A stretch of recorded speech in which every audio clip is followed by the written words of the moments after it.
Good evening, everyone. Continuing in 3 minutes of Tehillim, we are up to Perek Samach Tes, Psalm 69.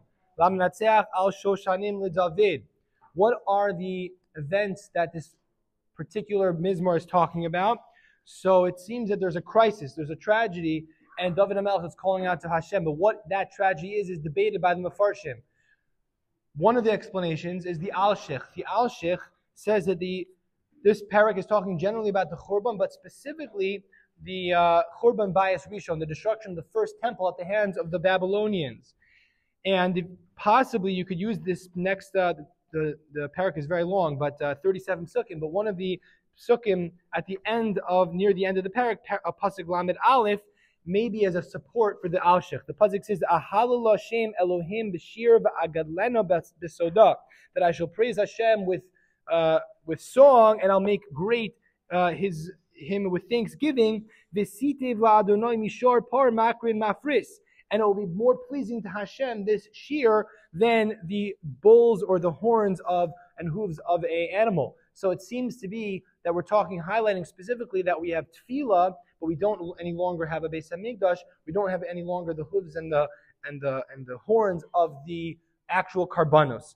But the question is, if this is the case, then there's another pasuk. If we're talking about the Churban Bayis Rishon, there's another pasuk which doesn't seem to make any sense, and it's not just an academic question. I'll show you that it actually has a lesson that we can learn from it. So pasuk Tes doesn't seem to fit into this, because pasuk Tes says, "Muzar hayisi le'achai." I became like a stranger to my own brothers.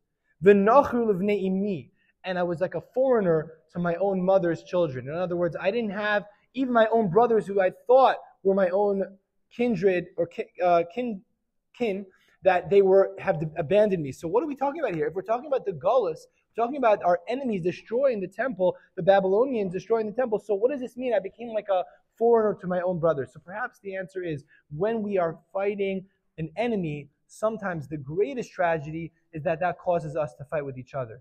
That some said, oh, we have to fight the Babylonians like this, and some said, no, we have to we have to use political machinations, we have to, maybe negotiate. No, we can't. And there was infighting within the Jewish community itself, how we're going to face the enemy. And that was the greatest tragedy of the whole thing, that when you fought an enemy, at least we could say we're united. At least we have a unified front.